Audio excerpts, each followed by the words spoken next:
Hello, my friends. Make sure to like, comment, subscribe, and turn on notifications so I can be with you forever. I'm going to be leaving my email in the description, so if you want a personalized tarot reading or an astrology chart reading or anything at all, including music production lessons, feel free to hit me up there and I'll get back to you as soon as I can. So today, I'm going to be talking a little bit about a subject that is, has been on my mind and arises a lot in discussions whenever I delve into these discussions, particularly discussing Eastern philosophy or anything about that. And it has to do with Buddhism versus Taoism. And, in this video, I'm going to be spelling it Taoism with the T, just because that's the more popular variant of the spelling. The real way to pronounce it is with the D, which is Taoism, but it doesn't really matter. I feel like there's a lot of nerdy people who are really into Eastern philosophy who are very adamant about making sure it's pronounced properly, but ultimately, if you know what you're talking about and you know what the subject is, it doesn't really matter how it's spelt. Although I do prefer utilizing the actual way of spelling it just for sake of preserving the legitimate way of how it's pronounced or whatever, but it doesn't really matter. And one of the main things, though, unrelated to that subject, which is the main topic of this video, is what are the main differences between Buddhism and Taoism? And, it's a difficult thing to talk about because those two concepts of thought are very intermingled together. They're very mixed together and understood that way. And to people who are sort of novices, I would say, into these concepts, they sort of lump the two together a lot. And there's a very kind of naive perspective that, oh yeah, Taoism and Buddhism, they're kind of like the same thing. And there are a lot of distinct differences between the two. One of them, which is the main differences, which I'm surprised not many people know about, or not enough people know about, which is the fact that Buddhism is an Indian religion. It originated in India and then was exported to China, and that's where it was popularized, where it's kind of interesting to see how an Indian religion isn't really popular in India at the moment. We see in India the most popular religions are Hinduism and Islam, and as well as the sheiks and whatnot. But ultimately, Buddhism has become a Chinese and Japanese and Korean, to an extent, religion. And we have Taoism, which specifically originated in China from the philosopher Lao Tzu. And so the main difference that you want to take away from these two things is the regional differences. And by looking at the regional differences, you can see the cultural implications and the cultural differences that arise from these two modes of thought. And one of the main things about Buddhism is that it often incorporates a lot of polytheistic modes of thought, especially religiously, especially in Tibetan Buddhism mostly. But then once you get into Zen Buddhism, that's when those kinds of concepts of polytheism and worshiping gods and deities kind of starts to fade away. Even in Tibetan Buddhism, they acknowledge the fact that these deities or these gods that they worship are all just constructions of the mind. They don't particularly exist, but we utilize them anyway because they're sort of symbolic of the representations of our modes of thought and our modes of experience in the world. But ultimately, they both have the same integral core belief that ultimately the root of everything is, monotheistic in a sense. And, with Buddhism, it primarily has to do with emptiness, finding emptiness, true source of all creation, which is emptiness. And with Taoism, because it has such a similar lineage of thought, so to speak, in that Taoism is also pertaining to the emptiness in a way, but it's focusing more on a pathway of cultivation, of an action-oriented aspect. And that's where I think the main differences arise from, is that Buddhism is much more dealing with the head, whereas Taoism is more focused on the body, actually, more focused on the experience of your life, more experience of how to conduct yourself within the world to, sort of step out of the corporeal aspect of the world, the materialistic, the however you want to call it, aspects of the world. And they're both kind of touching upon those same subjects. And because both modes of thought were heavily influenced by each other and they kind of shared ideas a lot, it's difficult to sort of say what the main differences are, because there's a lot of borrowing, but it is important to distinguish the fact that both of these modes of thought are different and they both originated from different places. And it's interesting if you look at it historically as to where Taoism led to and where Buddhism led to, where Buddhism was primarily a spiritual path that led people to this way, and Taoism led to more scientific explorations, more philosophical, logical methods of understanding the world, which is how I find and why I personally ascribe more to Taoism, because it's more of I would guess you would call it scientific in that way, whereas Buddhism is a lot more allegorical. It's a lot more there's a lot more symbolism, there's a lot more imagery attached to it, whereas Taoism is very much cut and dry. It is what it is, the facts of existence in the universe, but they both ultimately point to the same destination. And it's the same thing with Judaism or Christianity or Islam. They both point to the same destination. Ultimately, it's just the expression or the pathway or the system that has been constructed through these religions that are different. And when you see these two modes of thought, Buddhism and Taoism, and specifically because they're both pointing towards the same direction ultimately, they're just both different systems. But since both systems interlocked with each other, it is difficult to separate the two distinctively as these two very separate ideas, because they're both very similar in a lot of respects, but they're also very different, like I've been saying.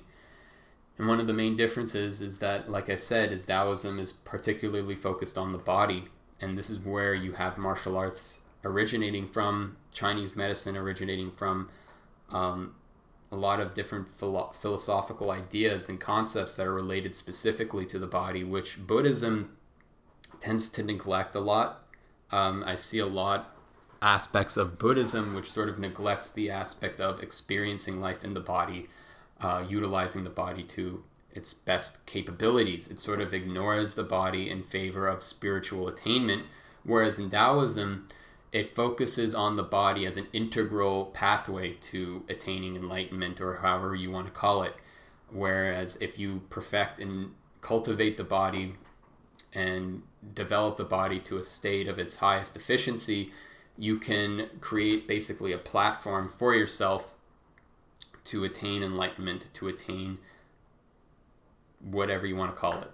And this is kind of the main two differences, I would say, that are very important to distinguish, because when Taoism was first integrated into practice by people in ancient times before Buddhism, it was very heavily focused on the body, very heavily focused on medicine. And while there was an inclination towards enlightenment, it was mostly dealing with, how do I experience life in the present moment and utilize the world to the best efficiency, to where I'm not distorting anything, I'm not forcing anything, I'm not causing any kind of destruction, right? And these are kind of the things that relate to karma.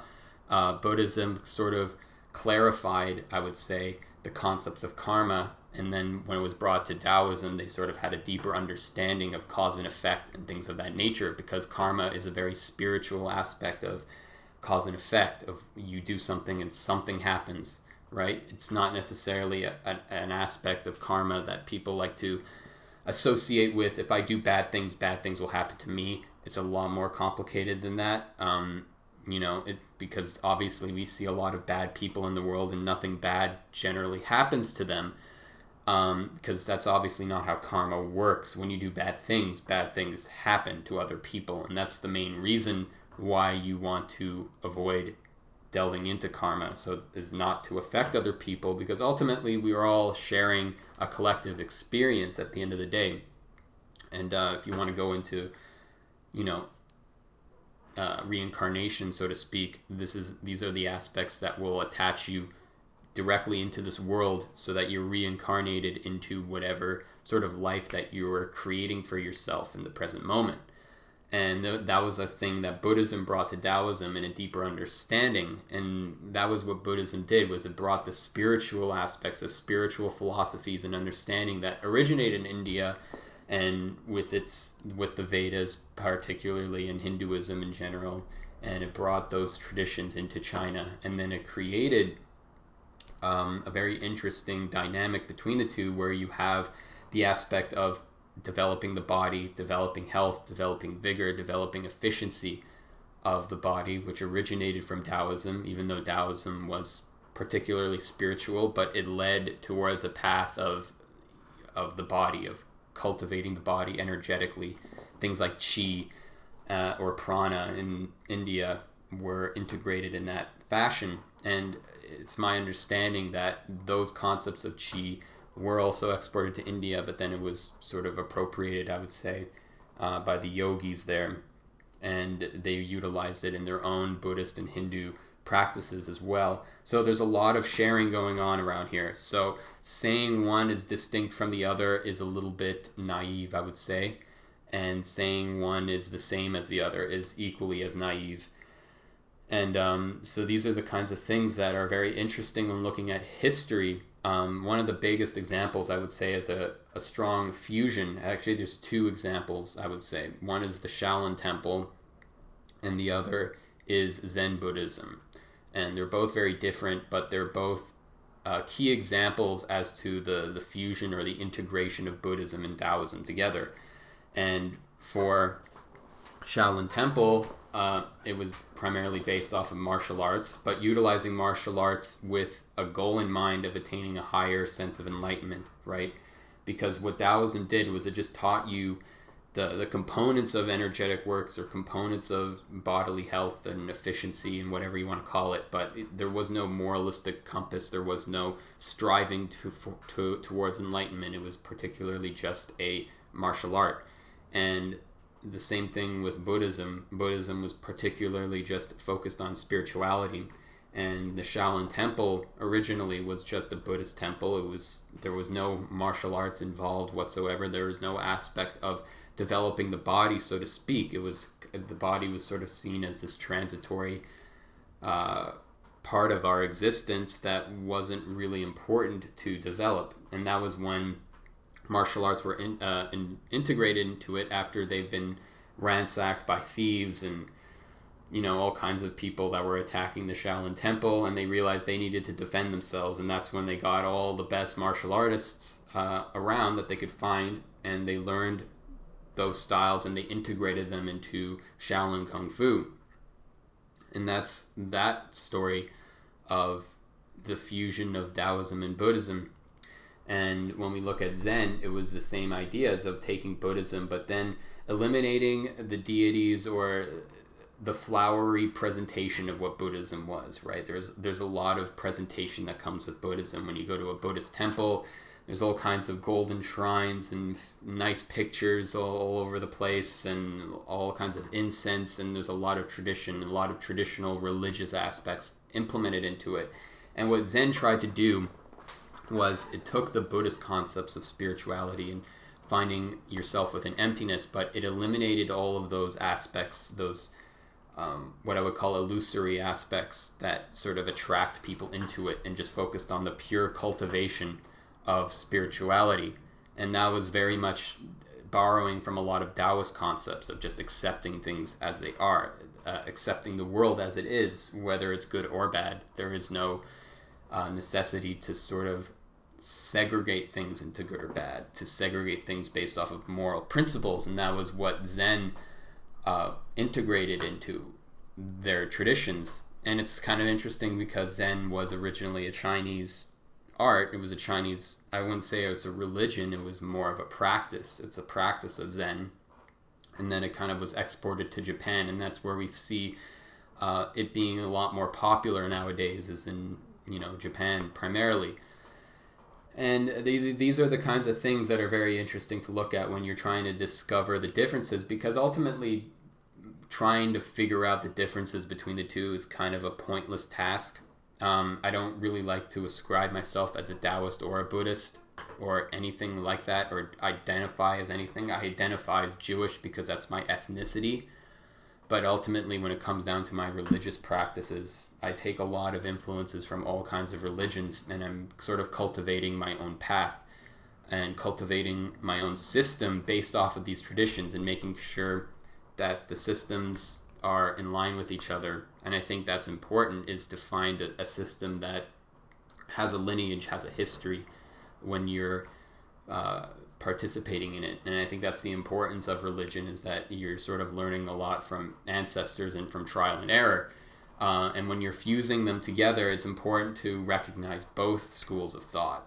And you have to sort of have that inner wisdom, I would say, to sort of recognize what aspects of both traditions, or all traditions in general, sort of link up with each other, and what doesn't link up. And if they don't link up, it's time. That's when you have to do your own research and your own experiments to understand why they don't mix together. And one of the main things, especially with Buddhism, is the idea of polytheism and praying to these deities, which I don't particularly do at all. Those are kinds of aspects that I've sort of cut away from my practices, and why I favor more Zen Buddhism or Taoism in favor of just regular Buddhism or Tibetan Buddhism, just because of the fact that there's a lot of flowery presentation that comes along with it. And the same thing that can go with Taoism as well, because Taoism led to Confucius and, just traditional Chinese culture, which, is nice and pretty,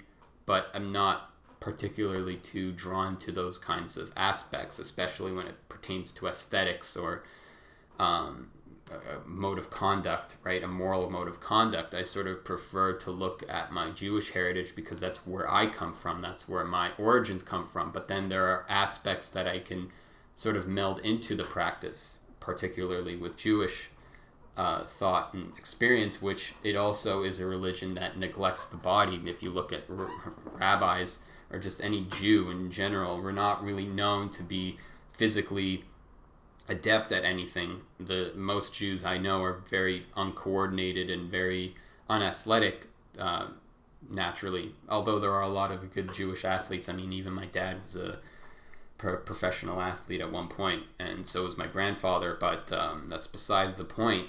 In terms of the Jewish tradition, is that it doesn't really focus a lot on the body, which is why I sort of geared towards Taoism and Qi and Qi and whatever you want to call it. And because that's an aspect that builds a foundation for you to attain levels of spirituality that you can ascend to. If you don't have a solid foundation in your body, you'll find it very difficult to ascend to higher dimensions, I would say, of spirituality, which I think is important to discuss. But that's sort of different from this topic, which is discussing the differences between Buddhism and Taoism. And I think this comes down to doing your own research and seeing how things shift, because there is a lot of texts, specifically in Taoism, where you can see the direct influence from Buddhism, especially after Buddhism came into China. You see the shift in thought, the shift in philosophy and ideas to become more spiritually inclined, to become more aligned with things like karma and prana and samsara, and these Indian terms that you normally wouldn't have found in earlier texts, so to speak. So these are all different concepts that are very interesting for me to see the differences, and I think it's very shallow to say that they are inherently the same, or that they even came from the same place. I've even talked to some people from China who assert that Buddhism was a Chinese religion. It was invented in China, so to speak, which is not true at all. It was very much imported from India and brought over there. There's the prophecy in China of the great wise one from the West, or something along those lines, which is sort of persistent in the culture. A lot of these prophecies are very ingrained historically, and it's one of those things that it sort of repeats itself in Chinese philosophy in general, in Taoism. And one of the main things, actually, which I wanted to create an essay on, is the martial arts component of Chinese martial arts. There's always a prophetic narrative that is happening in real life right now, which is kind of very interesting to me. If you watch old kung fu movies with Bruce Lee, even later on with Jet Li, Jackie Chan, there is the narrative of, or even Ip Man, that was what I was thinking of. There's the narrative of, you have the Chinese martial arts that are being implemented in China, and then you have this foreign entity coming in from outside the world that kind of destroys all the Chinese martial artists, and it sort of embarrasses them and makes them feel inferior, and makes it feel like Chinese kung fu is completely inferior and ineffective in any way whatsoever. And then there's this one shining beacon of this master in Chinese kung fu who completely destroys the foreign invaders, right? And this is kind of a prophetic implication that happens with Bruce Lee and Ip Man and Jet Li and all of those guys. That's happening in real life right now. We're seeing in MMA, all these MMA fighters coming in, and they're completely trashing on Chinese kung fu. Chinese kung fu is completely ineffective. It's garbage. It's for little girls. It's for dancers. It's not real martial arts. And they start getting challenged by these macho Tai Chi masters or whatever, who aren't even really real masters, because a real master wouldn't even go out of his way to challenge MMA. They just don't give a shit. And they get destroyed, and it creates a laughingstock. It creates a lot of dishonor for China, and they want to sort of represent themselves. So if we see the philosophy or the narrative in that light being represented in reality, we're going to see a new kind of Chinese kung fu guy come out of nowhere and destroy all of these MMA guys that have been talking trash on China for a while. Which I find, if that happens, that would be very interesting to see, because that would recreate the prophecy of all these martial arts films, which I find it's kind of beautiful in a way. And that's kind of the narrative that Taoism in general sort of represents, which is the process of yielding, of being soft, of having patience. The soft will overcome the hard. And that's sort of the narrative that's built in and integrated into Chinese culture, which you can see, which is different from Buddhism, and it's a distinctive quality in the fact that Buddhism is very much dealing with a linear pathway of cultivation, of separating yourself from the material world and not really engaging in the real world. Taoism doesn't really necessarily say that. It says to engage in it in a way that's passive, in a way that's you are experiencing it. So you are not the one acting within the world, you are receiving what the world is. And when you are receptive, you come in second place usually. That's kind of the narrative that happens a lot. And then once you attain that ability to delve into the aspect of the receptive, you are able to overcome that which is already dominant, right? And that's sort of the irony of it all, because the divine, the ultimate source of all life, is the divine feminine, or the womb, or whatever you want to call it, which is sort of the integral aspect of Taoism, which is understanding that source of all creation. And that's sort of the pathway that you find yourself on. And it's something that's sort of, in my own life, I've seen repeated. If any of you have heard that old nursery rhyme, first is the worst, second is the best, that's sort of been a very integral part of my life, just sort of repetitive in terms of how I see the world and how I sort of recognize the reality of how the world is that the mighty will fall and the weak will rise above. The weak shall inherit the earth, so to speak. And that's very integral in Taoism, which you don't necessarily see in Buddhism. And I think that's a real takeaway and a real aspect of wisdom that you're not going to find in traditional strictly Buddhist texts, which I think is very important to recognize that, because if we want to look at geopolitics for a minute here, we see China recreating that narrative, and China has been second place for over 200 years. It's always been pushed down in favor of the West, who has been, the leading power for a while now. And this past quarter, in terms of GDP, economically, China, for the first time since like 1840, has finally surpassed the US and is now the number one most economically powerful country in the entire world. It did it. It's there right now. And it's an interesting dynamic. It's an interesting switch. It's that same dynamic of the weak shall overcome the strong.